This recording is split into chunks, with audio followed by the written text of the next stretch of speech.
బ్రిటన్లో మరో breaking news చూస్తున్నాం. తెలంగాణలో విద్యుత్ కొనుగోలుపై రాజకీయ దుమారం నెలకొంది. కాంగ్రెస్ బీఆర్ఎస్ మధ్య మాటల మంటలు రేపుతున్నాయి. ఇదే సమయంలో కమిషన్ విచారణ వేగవంతం చేసింది. నిన్న కమిషన్ ముందు కోదండరాంతో పాటు విద్యుత్ రంగ నిపుణులు రఘు హాజరయ్యారు. కేసీఆర్ అవగాహన రాహిత్యం వల్ల డిస్కమ్లకు 81,000 కోట్ల నష్టం వాటిల్లిందని కోదండరాం ఆరోపించారు.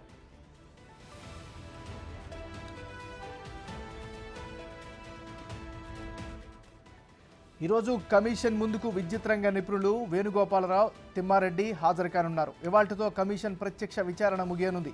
కమిషన్ ముందు హాజరైన వారి స్టేట్మెంట్లపై 21న సమీక్ష జరుపుతారు.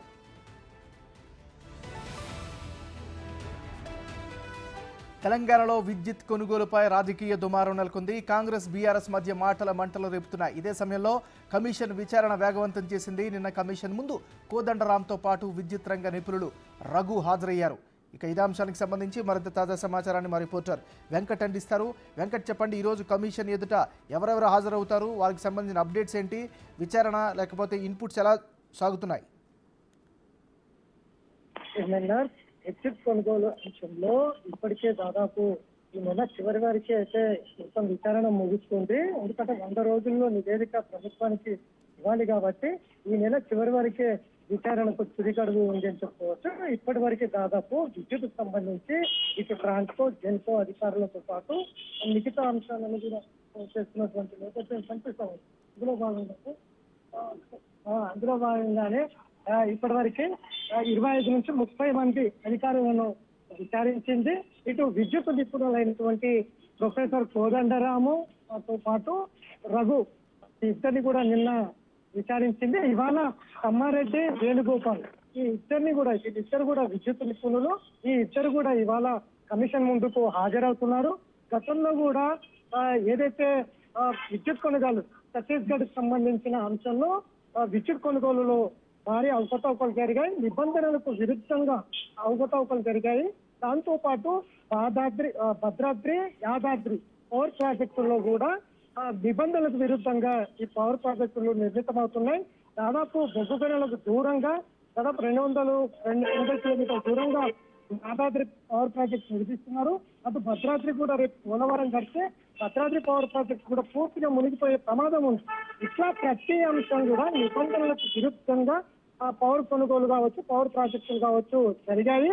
దీన్ని పూర్తి స్థాయిలో విచారణ కొనసాగి ఒక నివేదిక ప్రభుత్వానికైతే ఇచ్చే పనిలో ఇప్పటికే కమిషన్ ఉంది.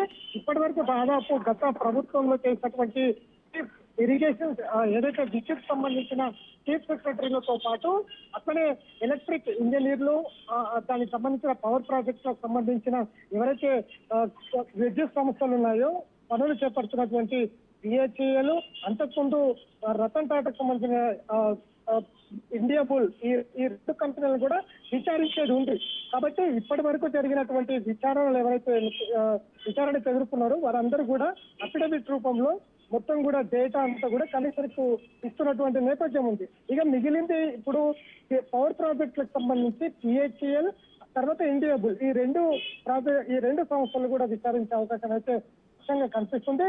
ప్రస్తుతానికైతే ఈ విద్యుత్ కొనుగోలు సంబంధించిన ఏదైతే ఛత్తీస్గఢ్ లో జరిగినటువంటి విద్యుత్ కొనుగోలు పొందమంతా కూడా వాటి మీదనే విచారణ కొనసాగుతుంది. గతంలో 2014 కంటే ముందు ఛత్తీస్గఢ్ లో నిర్మాణం లేని ఒక సంస్థతోటి, మానవ సంస్థతోటి ఒప్పందం కుదుర్చుకున్నారు. 2017 నుంచి 2022 వరకు దాదాపు ఏదైతే అనుకున్నటువంటి 1081 మెగావాట్ సంబంధించిన ఒప్పందం ఏదైతే ఉందో ఆ ఒప్పందం అంతా కూడా నిబంధనలకు విరుద్ధంగా ఉంది. పూర్తి స్థాయిలో విద్యుత్తులు తీసుకోలేకపోయింది.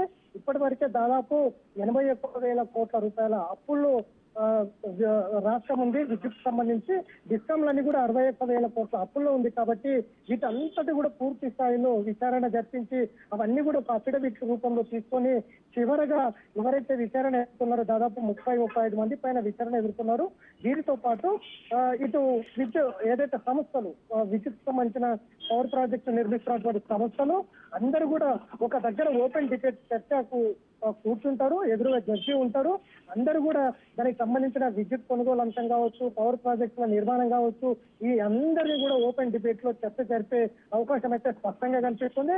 ఇప్పటి వరకు అంటే ఇవాళతో ఎవరైతే విద్యుత్ నిపుణులు ఇవాళ ఇద్దరు రాబోతున్నారు, తమ్మారెడ్డి, వేణుగోపాల్, ఈ ఇద్దరితో ఇవాళకి ఎవరైతే విద్యుత్ సంబంధించిన అధికారులు మిగతా నిపుణులు, విద్యుత్ నిపుణులకు సంబంధించిన విచారణ ఇవాళతో ముగుస్తుందని చెప్పుకోవచ్చు.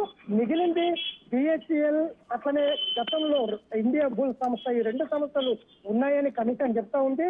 నిన్న రఘు కోదండరాములు కూడా ఏ అంశం లేవనెత్తారు. ఇదంతా కూడా తప్పుల తడక ఉంది. కేసీఆర్ గతంలో కొంతమంది లాభపడేందుకే ఈ విద్యుత్ అంశాన్ని తీసుకొచ్చారు.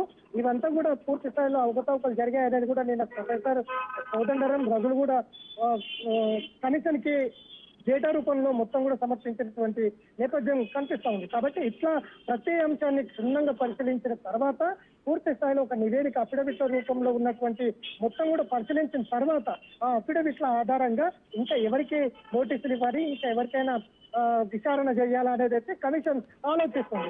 ఎందుకంటే ఇప్పటికే 100 రోజులు, ఇక ఈ నెల 30 వరకే 100 రోజులు పూర్తవుతుంది. కాబట్టి ఈ 100 రోజుల తర్వాత ఒకవేళ విచారణ కొనసాగించాలా, గడువు కోరాలా అనేది అయితే కమిషన్ ఆలోచిస్తుంది. ఇప్పటి వరకు అయితే 100 రోజుల్లోనే ఇస్తామని ప్రభుత్వం నివేదిక ఇస్తామని అయితే కమిషన్ చెప్తున్నటువంటి నేపథ్యం ఉంది. ఒకవేళ అఫిడవిట్ల రూపంలో వచ్చినటువంటి మొత్తం డేటా అంతా పరిశీలించిన తర్వాత ఇంకా ఎవరినైనా విచారణకు పిలవాలా, వాళ్ళందరూ కూడా విచారించాలా అనేది అయితే ఒక స్పష్టత అయితే వచ్చే అవకాశం ఉంది. ఏమన్నారు? Right, thank you Venkat.